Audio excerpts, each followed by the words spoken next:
চারটা গুণ যাদের মধ্যে আছে তার মতো সুখী পৃথিবীতেও কেউ নাই, আখেরাতেও কেউ নাই।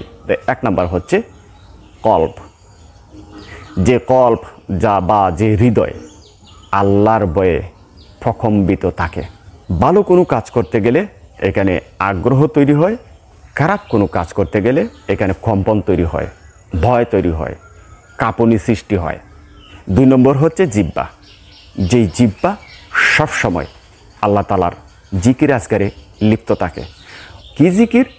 সুবহানাল্লাহ, আলহামদুলিল্লাহ, লা ইলাহা ইল্লাল্লাহ, আল্লাহু আকবার। আরেকটা হচ্ছে সার্বক্ষণিক সে আস্তাগফিরুল্লাহ পড়তে পারে। আস্তাগফিরুল্লাহ পড়লে হায়াত বাড়ে, রিজিক বাড়ে। 3 নাম্বারটা কি?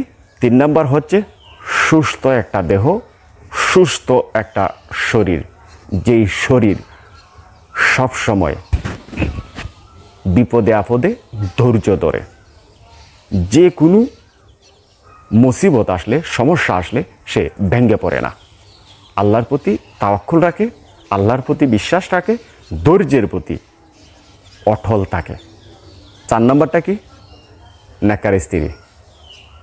যদি একটা নেককার স্ত্রী থাকে তার মতো সুখী পৃথিবীতে একটাও নাই।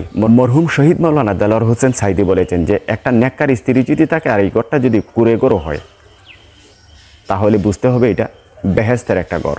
যে ঘরের মধ্যে অনাবিল সুখ, অনাবিল শান্তি, সুখে দুঃখে যেই স্ত্রী আপনার পাশে থাকে এবং আল্লাহ তাআলার সন্তুষ্টি অর্জনের জন্যে স্বামীর কথা মেনে চলে, ইজ্জতের হেফাজত করে, সমস্ত ফরজ মেনে চলে। এই 4টা জিনিস যার কাছে আছে সেই বুঝবে পৃথিবীর সুখ কাকে বলে। এই 4টা জিনিস যার কাছে আছে সেই বুঝবে পরকালের সুখ কাকে বলে। এই 4টা নিয়ামত আল্লাহ তাআলা আমাদেরকে দান করুক, আমিন।